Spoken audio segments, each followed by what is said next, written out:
kids. We're going to read a fun story today. The name of this story is Chipko Takes Root. The author and illustrator are Jayanti Manokaran. It's brought to us by Pratham Books. So let's get started.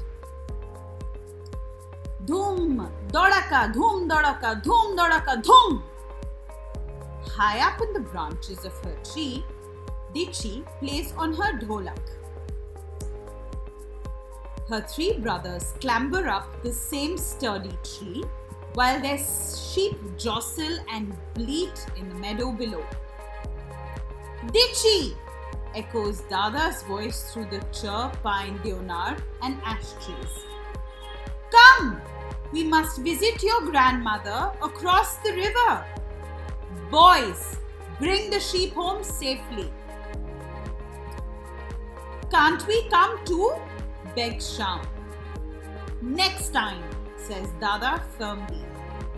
Dichi will stay on there to nurse grandma. She's very sick now. Dada guides their mule through knee-deep river water. Nimble as a mountain goat, Dichi tucks her skirt to skip on the rocks. Her toes tingle in the chill waters until she slips and tumbles with a splash. Careful, warns Chacha, who's fishing nearby. Then in a sudden surge, the river swells and roars about them in a furious flash flood. Chacha rushes over to grab Dichi by the arms. Her left leg is caught beneath a rolling boulder.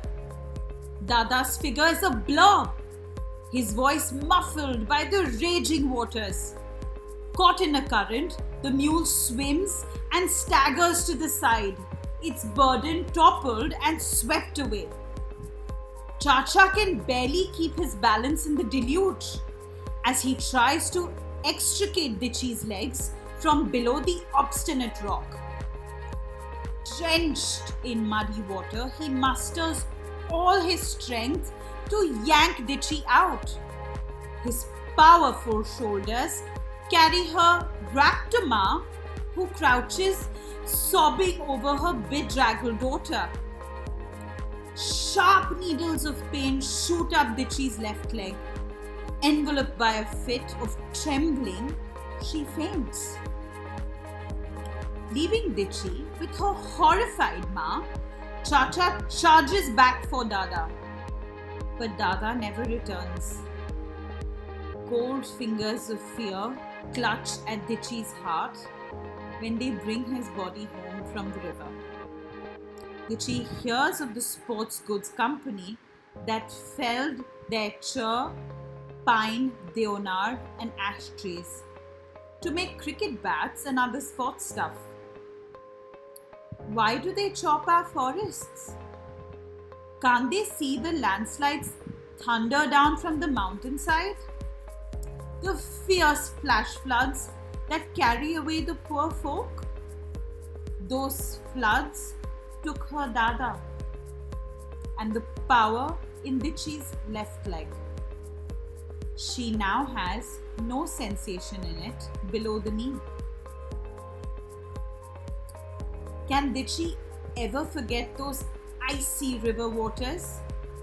She still feels them block her ears, leak into her nose, and blur her eyes and close over her head. But no, Chacha says, she must think of the good things. Dwell on the positive. Courage wells up with a glowing warmth that melts away her fears. She still has Ma and her brothers. Chacha and Chachi care for all of them. They have no children of their own. Dichi loves her Chacha like her own Dada, but is upset when she overhears Chachi say to Ma, "Your brother is a good man, but his gambling habit can make or break you. And now we're going downhill." Chacha? A gambler? Oh no! It can't be so! Days pass. Ditchy and her family fall into a new routine.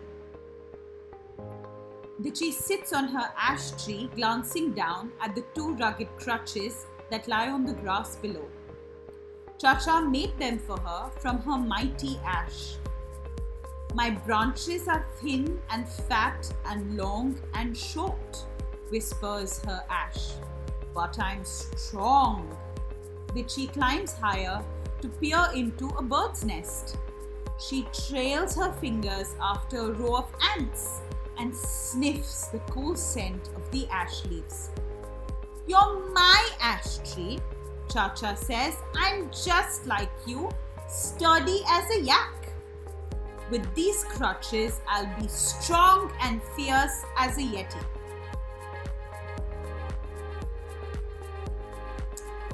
Hey Ditchy, everyone's at the meeting, yells Sham.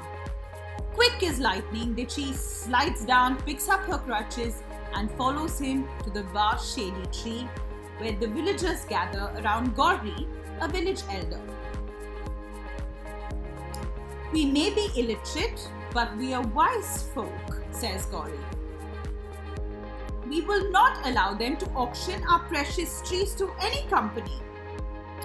When Chand, the contractor, comes with his axeman, we will go into the forest and hug the chir, pine, deonar and ash trees.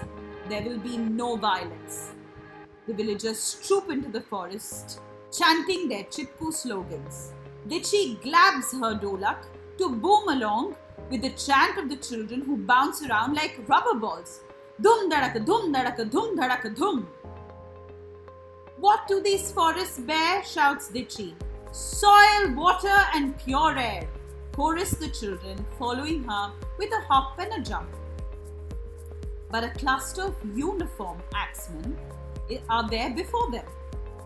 Contractor Chand's bulky form looms above, barking out orders to methodically mark the chir, pine, deonar and ash trees for auction with chalky white X. The villagers clamour around them in fury. They bear down upon the axemen. They brandish their dholaks, filling the forest with Chipku songs. Let us protect and plant the trees. Go awaken the villagers and drive away the axemen. Dhum dhadaka, dhum dhadaka, dhum dhadaka, dhum. Contractor Chand gives an evil grin as he and his axemen troop into a bus and drive away. The next day, there's a hubbub as the villagemen get ready for a long drive down the mountainside. Trucks are sent by the government for menfolk to view the film.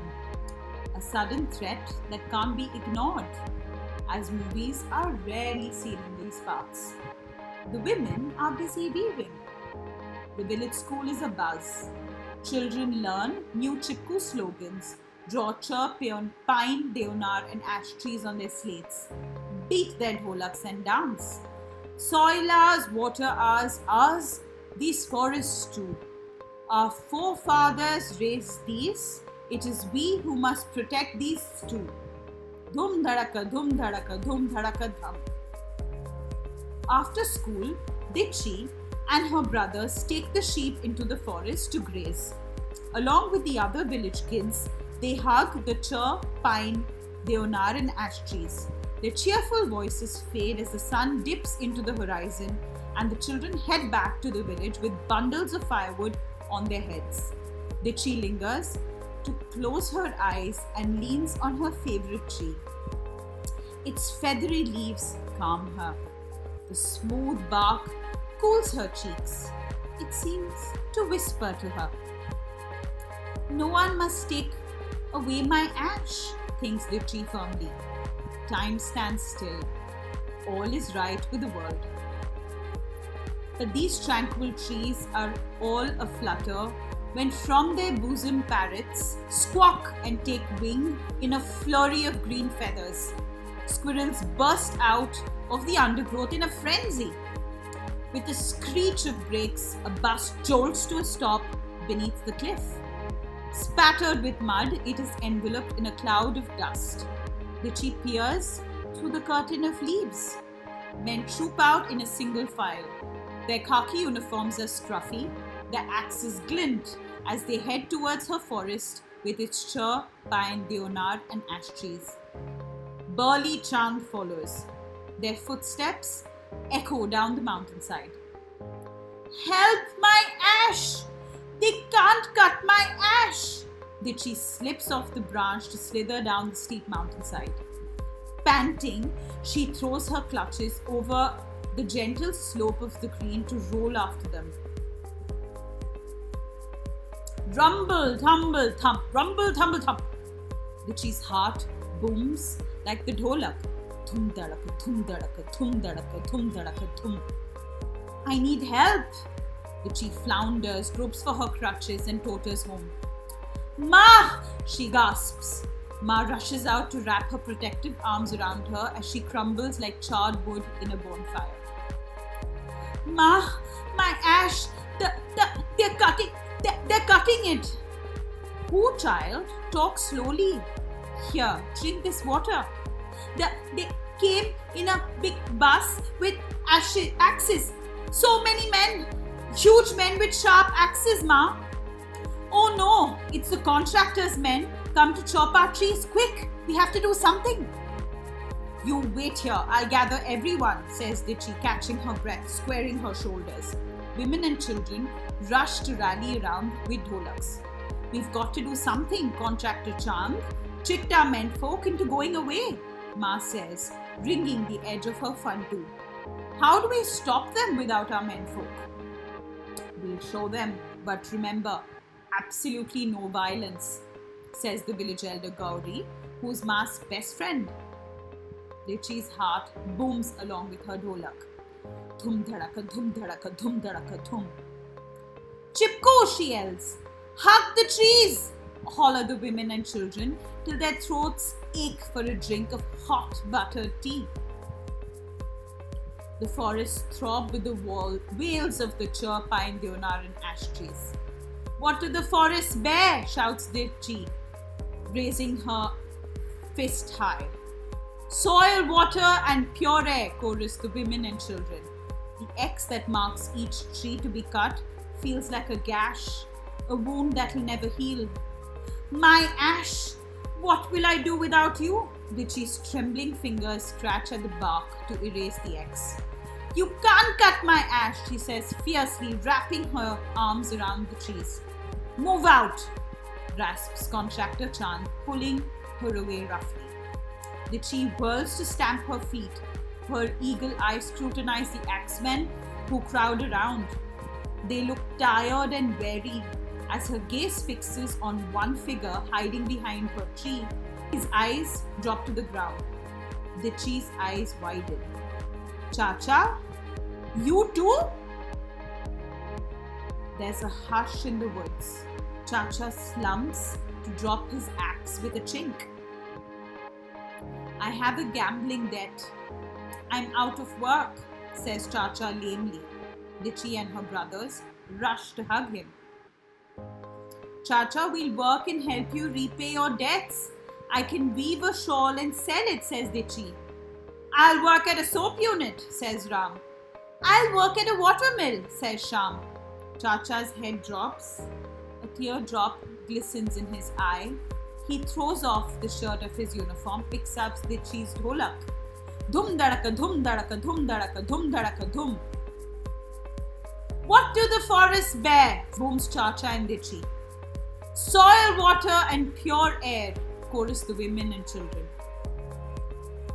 You foolish girls. This forest bears timber, resin and foreign exchange, cuts in Contractor Chand. Men, chop down these trees at once. Every one of them. Cher, pine, deonar and ash. No, no, no, please. Stop, don't, says Dichi, holding on to her tree. These trees are our saviors. She's right, says Chacha. She lost her dada in the flood. An axeman opens burning palms to drop his axe. Another axe clinks down in another until one by one the axemen troop out of the forest. Dhum dadaka, dhum dadaka, dhum dadaka, dhum. Dhum dharaka dhum. Chipku, hug the trees, cries the tree. Hoarse voices echo with the wind that winds through the chir pine, deonar, and ash trees. Cut this forest and you'll wipe out our village, says Ma. A bulky form bloats out of the sky. Contractor Chand towers before them, looking like thunder. Shaking an angry fist, he stamps his feet, turns on his heel, and marches away. Squeezing her hands together, Dichi takes a deep breath. She can't believe it. All the axemen have gone. We did it, says Ma. We'll take our Chipko movement to every part of India. Chipko, hug the trees, cry the women and children. Toes tap, feet thump. Hand in hand, they swing into a joyous victory dance. The ash sways in the breeze. Dichi rests her cheek against its cool bark. She feels its feathery leaves rustle in the evening breeze. I'm like you, strong and fierce like a yeti, sturdy as a yak, Dichi whispers to her ash tree. So I hope you enjoyed that story that speaks about protecting our trees and nature. I do hope you like protecting your trees and the nature around you. Bye.